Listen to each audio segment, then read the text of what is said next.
Olá, sejam todos muito bem-vindos à segunda temporada da série Desvendando a Mentira. Nossa primeira temporada contou com mais de 100 mil alunos e, dentre várias coisas, mostrou na prática, num exercício feito ali ao vivo, de forma real, como detectar a mentira. É possível sim, se você souber como observar os sinais não verbais e inclusive entender o que é incongruência.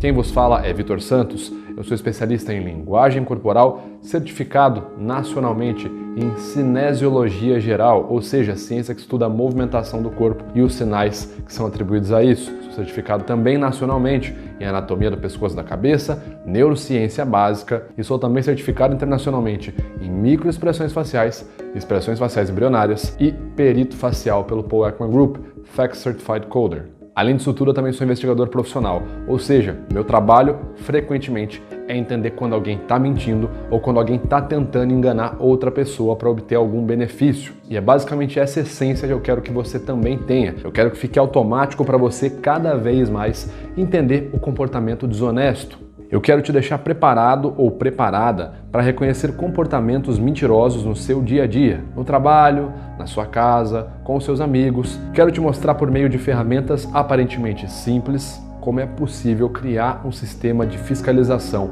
mais alerta para evitar que você seja enganado em pequenas coisas no dia a dia e acabe cometendo decisões erradas. Só para você entender um pouco melhor do que eu estou querendo passar para você, qual é a essência que eu quero te dar, pesquise sobre um caso recente que aconteceu entre os anos de 2019 e 2020 aqui no Brasil. No ano passado, 2019, foi falado sobre o caso Flor de Lis, uma pastora evangélica e também deputada no Rio de Janeiro, que na época estava sendo investigada sobre a morte do marido. Ela veio a público, então, na época, falar sobre a situação, falar que entraram na casa dela, mataram o marido dela, atiraram, deram 30 tiros no marido dela, e ela não fazia a mínima ideia de quem poderia ter cometido aquilo. O caso foi muito investigado, foi muito falado. Na época, em 2019, eu fiz uma análise desse vídeo aí, da Flor de Lis, na entrevista dela, e eu emiti as seguintes conclusões. Como é que a senhora está se sentindo hoje, quase 2 semanas depois da morte do seu marido? Zigomático maior contraído bilateralmente a U12B, uma microexpressão de felicidade. Músculo risórios contraído, canto dos lábios se esticando a U20B, medo, juntamente com inspirada funda. Caracteriza ali uma alteração no fluxo cardiorrespiratório, marcando um pico de ansiedade e adrenalina nesse momento. Até agora ela deu uma grande pausa e agora aplica um agregador verbal na vogal E.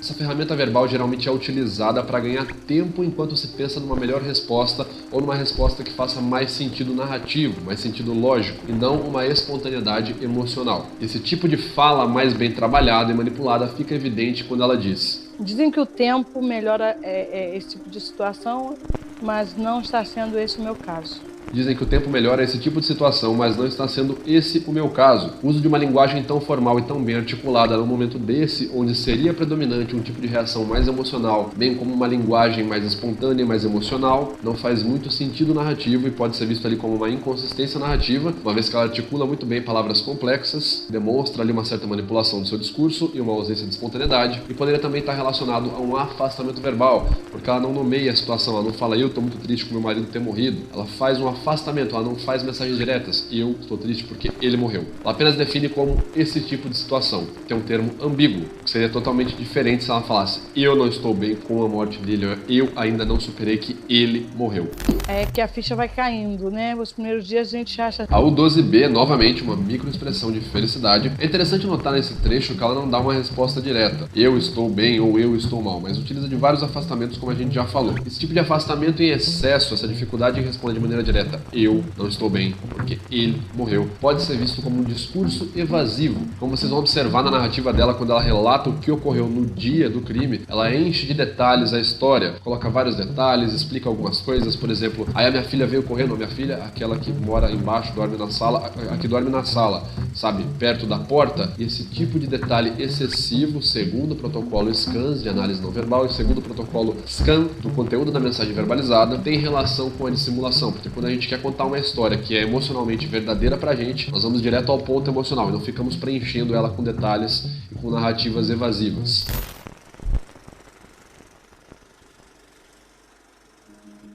Como vocês podem ver então, na minha análise, eu já indicava que existia algo de muito improvável ali, pelo que ela estava falando, eu já conseguia observar aquilo. E eu também indicava que muito provavelmente ali quem fosse o responsável por aquele tipo de crime poderia estar ali no meio familiar mesmo, né? O próprio responsável pela morte do marido poderia estar no meio familiar, poderia ser bem ali naquele local para resolver. Bom, acontece que praticamente um ano depois, neste ano de 2020 que nós estamos, o Ministério Público e a Polícia Civil do Rio de Janeiro encerraram a investigação, indicando Flor de Lis como a mandante do crime. Ela mesma, então, segundo as investigações, teria mandado matar, né? Teria orquestrado o homicídio do próprio marido. Muitas pessoas vieram perguntar: Vitor, como que você sabia isso um ano antes? Como que você viu isso, cara? Na verdade, eu não vi nada, né? Porque a gente não é leitor de mentes. O que eu fiz, basicamente, foi entender alguns sinais que a pessoa, quando dissimula, ela vai mostrar, não tem como você não mostrar. Alguns artigos como A Few Can Catch a Liar, do Wallace Friesen e Paul Ekman, mostram pra gente que é impossível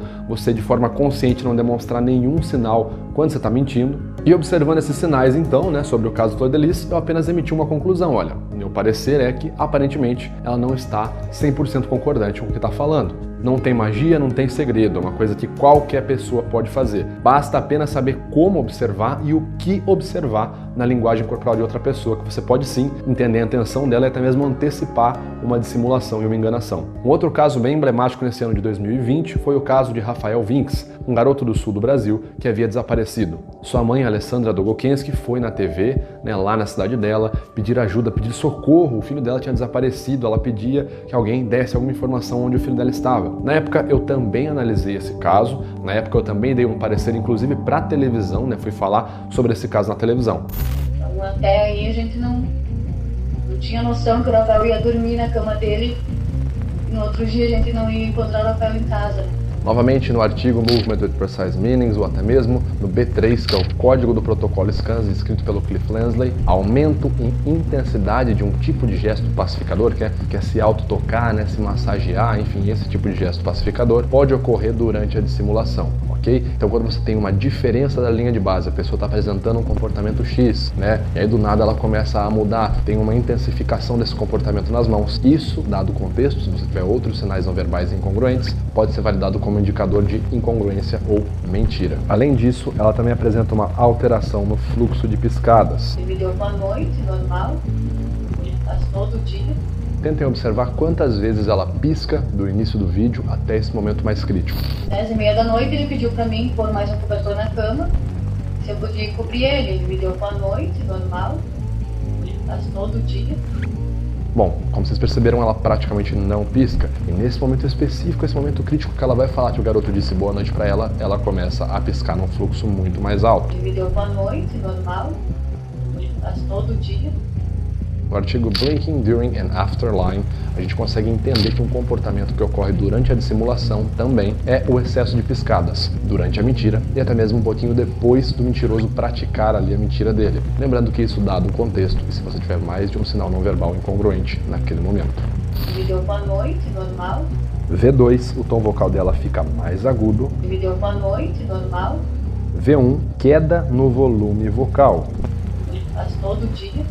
10h30 da noite ele pediu para mim pôr mais um cobertor na cama.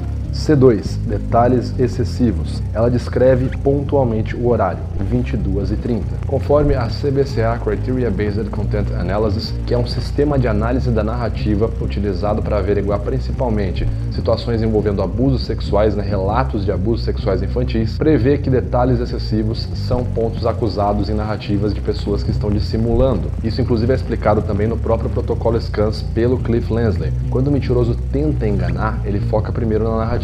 Ele acha que se uma história fizer bastante sentido, se ela tiver elementos que tornem ela crível, logo a pessoa, né, as pessoas, o público, irá acreditar na mentira. Por isso que é muito comum o mentiroso polvilhar a história dele com vários detalhes. Por exemplo, colocar hora, colocar nome, cor, né? Nossa, eu tava numa cama vermelha.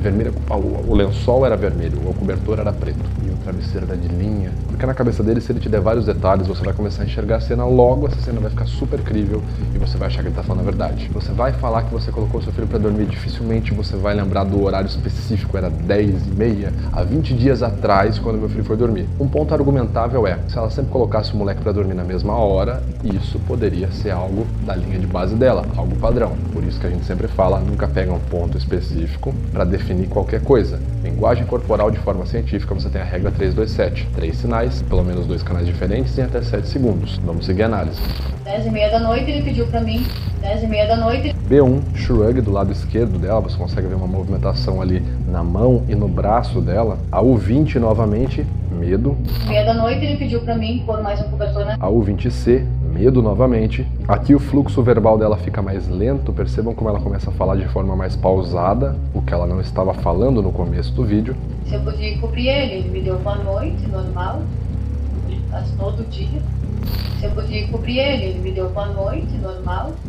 Negação de cabeça, quebra de padrão de gestos manipuladores. Meu parecer, como vocês podem ver, foi ali que tinha uma incongruência muito grande no que a Alessandra falava, principalmente um comportamento conhecido como duping the light, que é a sensação que o mentiroso tem quando ele acha que a mentira, que a história dele está funcionando. Ela demonstrava várias contrações aqui com o músculo zigomático maior e orbicularis oculi, ou seja, micro sorrisos de felicidade, enquanto dizia estar desesperada. Essa incoerência foi muito batida, inclusive na época os policiais disseram que ela parecia estranha emocionalmente. Acabou então que a investigação concluiu, segundo uma confissão da própria Alessandra, que ela mesma teria matado o filho. Mais uma vez as pessoas perguntaram, Vitor, como que você sabia? Não é que eu sabia, não dá para saber. A gente consegue entender um comportamento, porque você consegue analisar. Mais uma vez, como eu acabei de explicar para vocês, como eu expliquei na análise, como eu expliquei na entrevista na TV, na época que eu falei sobre a Alessandra, eu apenas observei incongruências. Elas já estavam lá, não sou eu que estou observando, não sou eu que estou fazendo aparecer uma incongruência.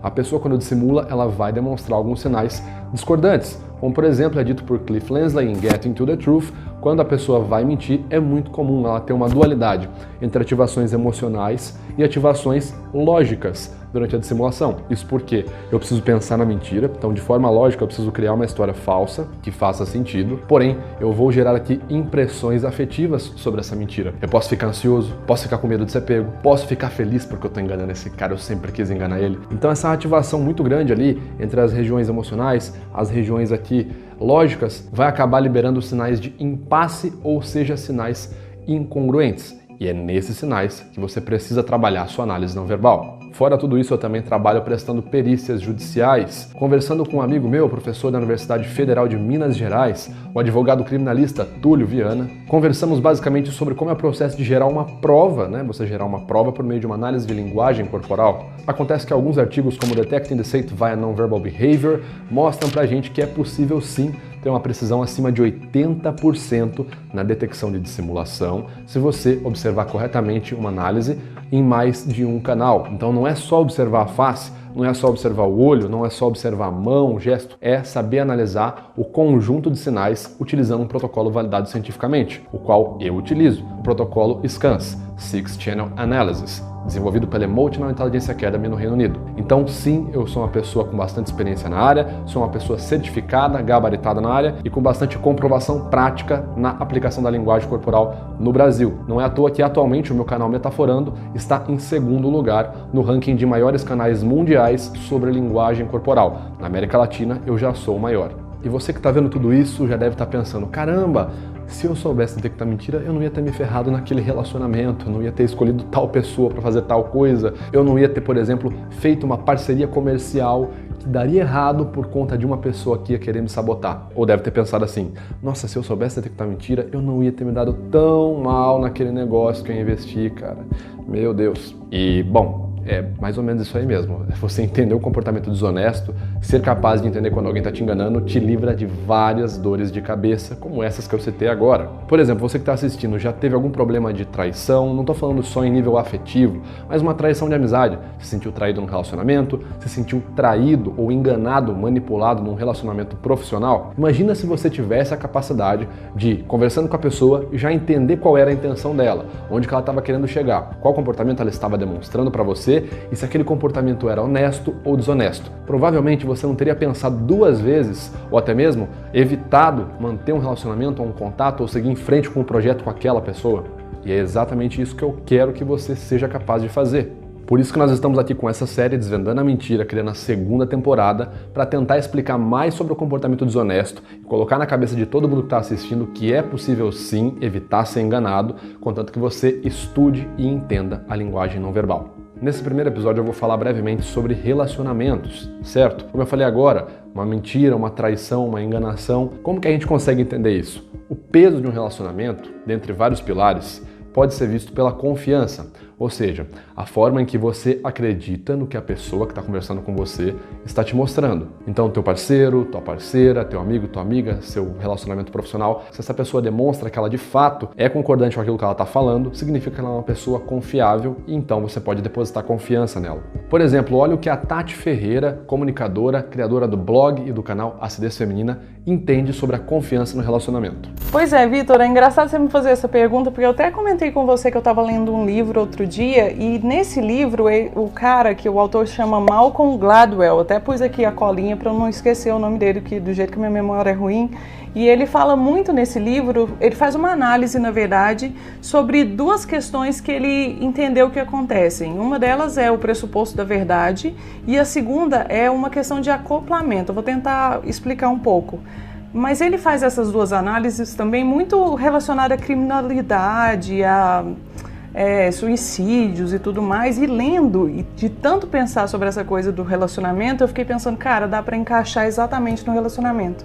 E quando você me pergunta isso, eu faço a ligação direta, porque eu acredito que todo mundo entra num relacionamento já confiando na outra pessoa.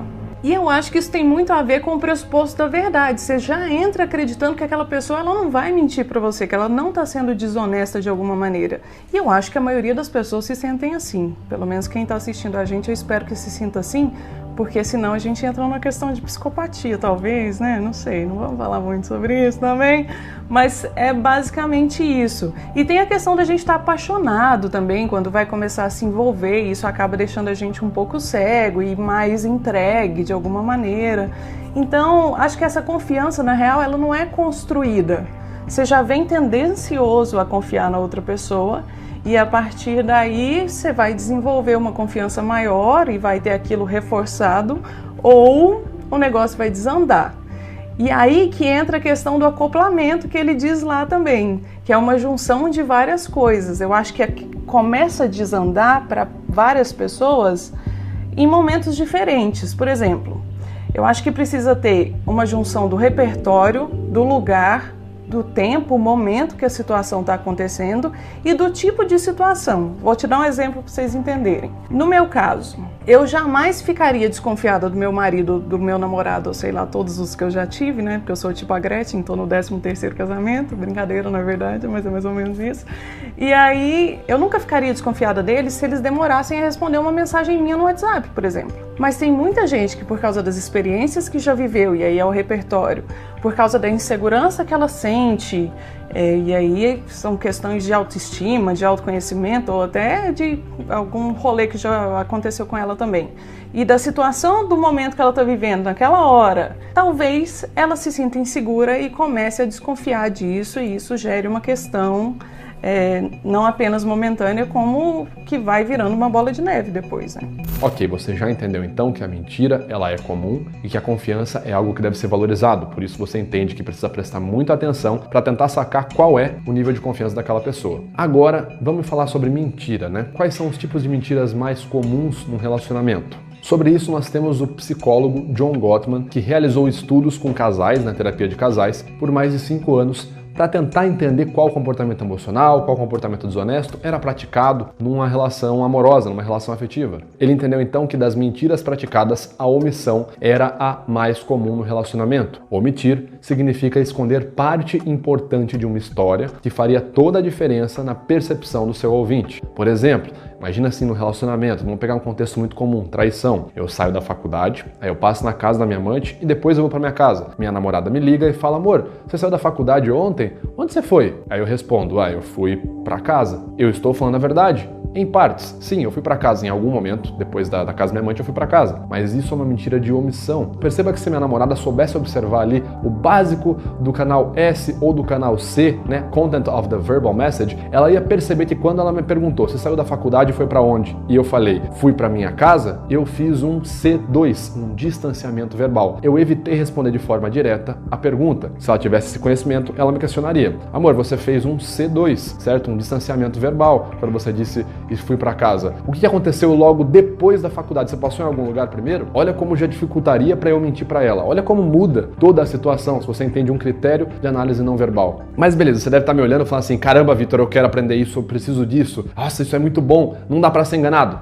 Não dá. Mas deixa eu contar para vocês um exemplo de quando eu fui enganado num pseudo relacionamento que eu tive aí. Bom, para deixar vocês mais tranquilos, essa história aconteceu há muito tempo atrás, muitos anos atrás, coisa de década atrás, ok? Eu não tinha nem metade do conhecimento que eu tenho hoje, mas eu agi de forma bem comum. Eu fui pensando numa emoção ali e dei vazão à emoção ao invés de usar a razão para entender. Basicamente, quando eu era mais novo, estava no colégio, eu estava passando por uns momentos bem difíceis em casa, separação de pais, estava repetindo de ano, tinha aumentado muito de peso, então estava com uma autoestima muito baixa, estava passando por várias coisas ali negativas na época e conheci uma garota no colégio. Não sei por que na minha cabeça essa garota começou a conversar comigo e eu criei aquele apaixonite aguda, aquele crush nela. Jurava que ela estava também gostando de mim como eu gostava dela. Olha aí a falta de uma capacidade cognitiva para entender a realidade. Acontece que chegou no mês do meu aniversário e eu não estava muito afim de fazer festa. E ela falou, não, faz uma festa, sua casa tem piscina, sua casa é grande, faz, e ficou insistindo pra fazer uma festa. Eu, poxa, se ela tá insistindo, quer dizer que ela quer alguma coisa comigo, né? Olha eu dando vazão pra emoção ao invés de analisar de forma lógica a situação. Mas tudo bem, vamos lá.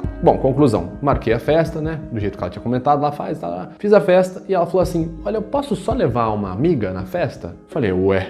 Pode, claro. Bom, resumindo para vocês a situação, ela chegou mais ou menos umas 2 horas ali, depois da festa ter começado, chegou acompanhada com um amigo e não uma amiga, e passou o resto da festa trancada no banheiro com esse amigo. Ou seja, não tinha entendido nada do que ela estava falando. Eu literalmente fui tapeado, como diria nosso grande pica-pau. Mas olha que doido como as coisas mudam, né? Você pensa assim, eu vou ficar traumatizado, nunca mais eu vou me relacionar com alguém, se eu já tive um trauma no passado, eu não quero criar esperança, confiança. Não, calma lá. Se você for capaz de entender o comportamento não verbal, você cria uma confiança que pode vir em qualquer pessoa. Você vai separar o joio do trigo. Quem presta vai pra cá, quem não presta fica lá. Hoje em dia, olha a grande diferença. Eu já comentei sobre isso no meu canal Metaforando, inclusive. Há 6 anos atrás eu comecei a namorar. Hoje em dia, inclusive, é a minha esposa, né, a Letícia. A gente começou a namorar e ela tinha um comportamento ali muito calado, muito retraído. Na época, eu já fiquei traumatizado. Meu Deus, ela não gosta de mim. Se ela não tá demonstrando, se ela não tá... Só que a minha paranoia, ela era descabida por conta de um trauma, certo? Meu gatilho era, na infância, quando eu era mais jovem, na adolescência, eu passei por esse trauma, então eu vou passar de novo, por isso que eu já vou me afastar dela. Então o que eu fiz? Eu comecei a analisar. Sim, não foi uma coisa creepy, um experimento de laboratório, mas eu comecei a observar. Comecei a observar como que minha namorada na época falava, como que ela interagia, né? E eu fui percebendo que, na verdade, apesar dela ser tímida, ela estava cada vez mais se abrindo aos poucos. Então ela ia começando a conversar um pouco mais, aí, por exemplo, ela já começava a me abraçar. Então eu fui observando que, na verdade, ela estava tendo uma crescente de aproximação e não que ela estava se retraindo de mim. Conclusão, eu consegui cessar a minha paranoia, certo? Não só cessando a paranoia, eu entendi de fato quem era a Letícia, a gente se casou, inclusive o vídeo no canal do momento que eu fiz o pedido de casamento para ela, onde ela fez expressão de surpresa, felicidade, tristeza, tá lá no meu canal também, né? Esse vídeo aqui. Eu faço desprezo. Aí ele fala, vai estar com esse desprezo na cara. Você fica analisando sua namorada quando você tá com ela? Ele já sabe quando eu tô estressada, ele já sabe quando tem alguma coisa, quando eu tô triste, o que tá acontecendo. Quando eu pedi ela em casamento, eu analisei a reação dela pra ver se ela realmente ficou feliz, né? Vai que ela tá me enganando.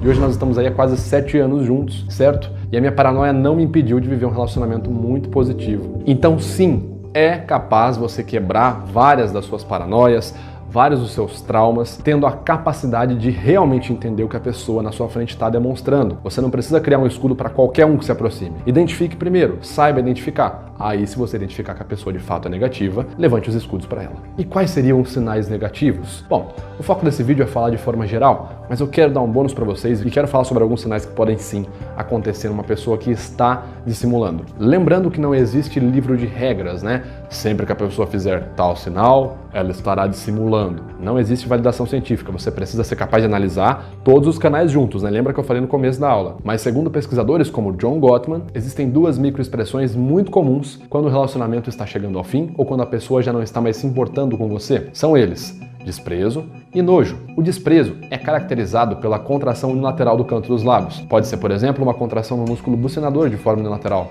Pode ser um semi-sorriso ou sorrisinho de canto de boca. Essa microexpressão significa que a pessoa está experienciando desprezo, ou seja, a sensação de superioridade. Se eu desprezo você toda hora, se eu me sinto superior, eu não tô nem aí pra você, eu tô focado em mim. Se eu quiser amanhã sair com uma pessoa ou outra, vou mentir na tua cara e não vou nem me importar. A outra expressão seria nojo. O nojo é caracterizado geralmente por contrações aqui na região lateral do nariz, envolvendo o músculo levantador do lábio superior ou até mesmo o músculo alaecnase, né? Então são variações dessa expressão aqui. Basicamente, quando alguém sente nojo, essa pessoa está telegrafando que ela não vê você como algo humano. Eu sinto nojo daquilo que eu considero um negócio fluido corporal, um inseto, uma bactéria. Se eu sinto nojo de uma pessoa, se eu tô convivendo com uma pessoa e eu sinto nojo dela, não é nojo tipo assim, não tomou banho. Não, se a minha sensação é que aquela pessoa é tóxica, é nojo, eu também não vou levar ela em consideração. Se eu tenho, nossa, meu parceiro, minha parceira é tóxico, deixa eu sair de perto, vamos sair e tal. E John Gottman fala, né, nas análises de terapia dele com casais, ele falava o seguinte: se algum parceiro demonstrar pra você nojo e desprezo, com frequência, pode ficar tranquilo que seu relacionamento está chegando ao final. Então fique atento. Se você observar esses sinais faciais, tente entender o que está acontecendo com a outra pessoa. Por que ela está demonstrando aquilo? Será que ela está se sentindo arrogante? Será que ela quer te passar a perna? Será que ela já está fazendo algo de errado? Observe e tente entender. Fique alerta para esses sinais. E lembrando, gente, é necessário estudar a fundo. Não saia por aí pegando um único sinal que, eu vou analisar qualquer pessoa que demonstrar nojo na minha vida, qualquer contexto, ela quer se separar de mim, ela deseja que eu seja um verme. Gente, calma, não. Simplesmente pode ser uma pessoa que pisou num pedaço de cocô na rua e tá ali, pisando cocô. Então, vamos saber entender o contexto. E para entender melhor o contexto, para entender melhor como é conduzida uma análise não verbal que visa detectar dissimulação, você tem que assistir o nosso próximo episódio da série. No nosso próximo episódio, eu vou falar ainda mais sobre como conduzir ali um momento de análise não verbal, se você quiser entender se a pessoa de fato está dissimulando. Vou falar sobre as mentiras mais comuns no nosso dia a dia profissional e vou liberar para vocês um PDF exclusivo com os sinais da mentira num relacionamento, ok? Sinais de traição, com base na minha profissão de detetive e com base em livros sobre investigação de traição. Então, se você quer ter acesso a tudo isso, não perca o segundo episódio da série Desvendando a Mentira, ok? Fica de olho no seu e-mail, fica de olho nas redes sociais para assistir esse episódio, porque logo, logo ele sai do ar. Muito obrigado por você que assistiu até aqui. A gente se vê na próxima. Valeu!